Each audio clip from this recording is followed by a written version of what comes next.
Imagine कीजिए एक ठंडी और तूफानी रात। बाहर हवाएं चीख मार रही हैं और अंदर एक बड़ी फैमिली आराम से बैठी हुई है। उन्हें जरा सा भी अंदाजा नहीं है कि उनकी जिंदगी अभी डर और दुख की अंधेरी गहराइयों में उतरने वाली है। एक सिंपल सा बंदर का पंजा जो 3 विशेष पूरी करता है, लेकिन हर एक विश अपने साथ में लाता है खतरनाक कीमत।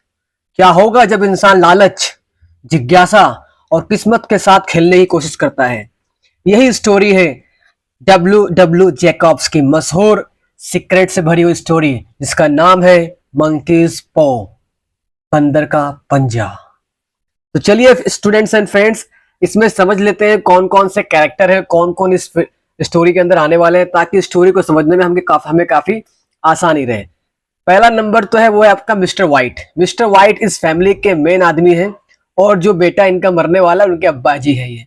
मिसिज वाइट इनकी बीवी है जो अपने बेटे की मौत के बाद विश करती है कि उनका बच्चा फिर से वापस आ जाए। Number 3, हार्बर्ट white. हार्बर्ट वाइट उनके बेटे का नाम है जो बहुत ही खुशमिजाज रहता है और उसे अपने पहली विश की कीमत चुकाता है जो उसके फादर ने मांगी होती है। Sergeant Morris, sergeant major Morris, ये आपका 4 नंबर कैरेक्टर है। ये जो फैमिली है, इनके पापा जो है उनका दोस्त है ये, और ये इंडिया में जाता है, कुछ समय स्पेंड करता है, कुछ टाइम स्पेंड करता है, उसके बाद में वहां से एक मंकीज पॉ, मंकी का पंजा लेकर के आता है। नंबर 5, स्ट्रेंजर फ्रॉम मो and मैगिन्स।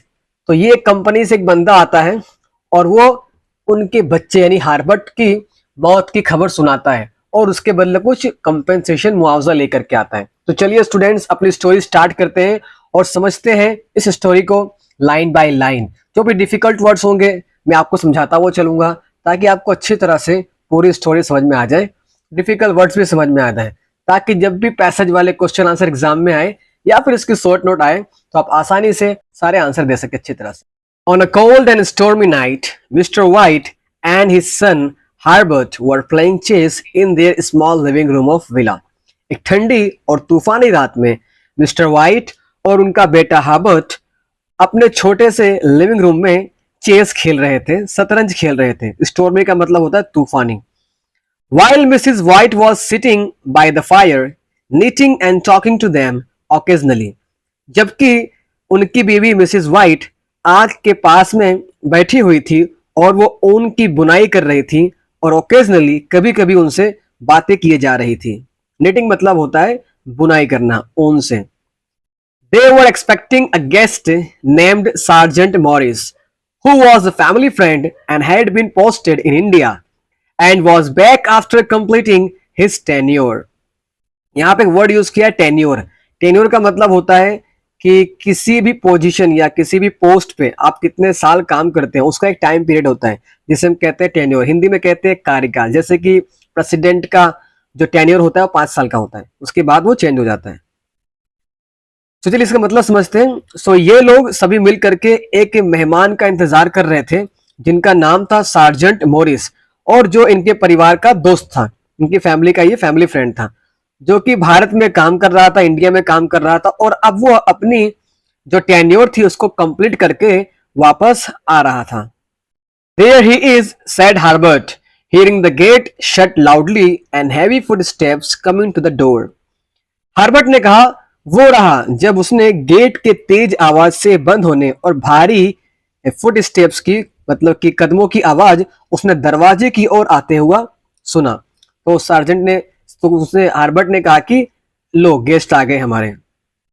Sergeant major Morris, said mister White introducing him. अब मिस्टर वाइट ने उनका इंट्रोडक्शन देते हुए कहा, sergeant major Morris. Mister White welcomed Morris and offered him a drink. Mister White ने मॉरिस को वेलकम किया और उनको पीने के लिए कुछ दिया, उन्हें एक ड्रिंक दी। The family was mesmerised by Morris description of India. अब जो फैमिली थी वो इंडिया के डिस्क्रिप्शन से एकदम मेस्मराइज हो गई, एकदम से मंत्रमुग्ध हो गई। मेस्मराइज का मतलब होता है मंत्रमुग्ध हो जाना, यानी कि काफी दिलचस्पी हो जाना, काफी खो जाना किसी चीज के अंदर। तो इस तरह से मॉरिस ने डिस्क्रिप्शन दिया, वर्णन किया इंडिया का, कि वो लोग मेस्मराइज हो गए फैमिली वाले। I'd like to go to India myself, said old man, just to look around a bit. You know अब वो जो बूढ़े आदमी यहाँ पे कौन है, उनके मिस्टर वाइट, उन्होंने बोला कि मैं खुद इंडिया जाना चाहूंगा, बस थोड़ा सा घूम फिर लूं, समझते हो ना, you know I'd like to see those old temples and magic, continued Mr. White. Mr. White आगे और बोलते रहे और उन्होंने ये कहा कि मैं उन old temples, पुराने मंदिरों को देखना चाहूंगा और जादू को देखना चाहूंगा. What was that about a monkey's paw or something you started telling me about the other day, Maurice? So फिर उन्होंने क्वेश्चन पूछा अपने फ्रेंड मॉरिस को, मिस्टर वाइट ने, और पूछा कि वो बंदर के पंजे में, वो बंदर के पंजे के बारे में क्या था जो आप बता रहे थे, या कुछ जो तुमने पिछले दिन बताना शुरू किया था मॉरिस, उसके बारे में बताओ. तो sergeant sold them a dried monkey's paw which had a spell put on it. Sergeant ने उन्हें एक सूखा ड्राई बंदर का पंजा दिखाया जिस पर एक जादुई मंत्र पढ़ा हुआ था. जादुई मंत्र फूका या डाला गया था. स्पेल का मतलब होता है जादू या फिर कोई मंत्र. ड्राइड मतलब सूखा हुआ. Morris said an old fakir put a spell on it and now it is a talisman. Morris ने कहा कि एक बूढ़े फकीर ने इसके ऊपर जादू किया हुआ है, मतलब मंत्र पढ़ के फूका हुआ है, और यह अब एक ताबीज है. तालिस्मान का मतलब होता है ताबीज. He was a very holy man and he wanted to show that fate ruled people's lives and that to interfere with fate only caused deep sadness. Fate का मतलब होता है मतलब किस्मत यानी कि लक. इंटरफेयर का मतलब होता है दखल अंदाजी करना या दखल देना. सो इसका मतलब समझते हैं, हुआ एक बहुत ही पवित्र आदमी था, बहुत ही होली मैन था. कौन? वो जो साधु है, फकीर, ठीक है. और वह यह दिखाना चाहता था कि किस्मत यानी कि लक, फेट लोगों की जिंदगी पर हावी होता है, किस तरह से राज करता है, और किस्मत में अगर दखल दिया जाए तो सिर्फ और सिर्फ गहरे दुख का यह कारण बनता है. मतलब कि अगर आप किस्मत से खेलोगे, किस्मत के खिलाफ जाओगे, तो आपको सिर्फ और सिर्फ बहुत ही बड़ा नुकसान उठाना पड़ेगा, आपको दुख सहन करना पड़ेगा सिर्फ.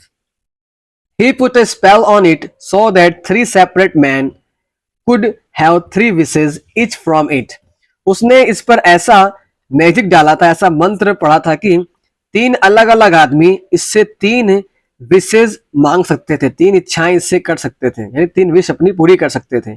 It would bring a disaster, continued Sargent. Sergeant ने आगे और कंटिन्यू करते हुए कहा कि यह डिजास्टर लेकर के आ सकता है, मतलब कि ये तबाही मचा सकता है, यह तबाही लेकर के आएगा, विनाश लेकर के आएगा. डिजास्टर मतलब तबाही, विनाश.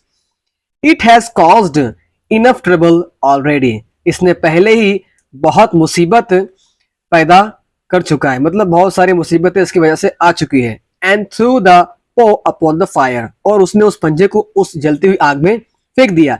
But Mr. White was curious and wanted to test the powers of the monkey's paw. लेकिन मिस्टर वाइट जो थे वो बहुत ही क्यूरियस थे, बहुत ही जिज्ञासु थे, बहुत कुछ जानना चाहते थे उसके बारे में. उन्होंने तुरंत ही बंदर के उस पंजे की जो पावर थी उसको टेस्ट करना चाहते थे. तो उन्होंने क्या किया? उन्होंने ये किया कि he bent down and quickly retrieved it from the fire. वो तुरंत झुके और उन्होंने तुरंत ही उस आग में से उस पंजे को निकाल लिया ताकि वो जल ना जाए. उसके बाद उसका टेस्टिंग करेंगे. He said, if you don't want it, give it to me. फिर मिस्टर वाइट ने कहा सार्जेंट मॉरिस को कि अगर तुम्हें यह नहीं चाहिए, कोई बात नहीं, मुझको दे दो. Morris, after reluctantly explaining the appropriate manner of making the wishes, warned him that he could have the paw, but at his own risk, and departed soon afterwards. So Morris ने रिलक्टेंटली समझाते हुए कहा कि Morris ने reluctantly wish को मांगने का सही तरीका बताया, ठीक है. एंड वॉर्न हिम दैट, और उनको वार्निंग दिया, चेतावनी दिया कि वो पंजा ले करके जा सकता है लेकिन अपने रिस्क पे, अपने खतरे के ऊपर.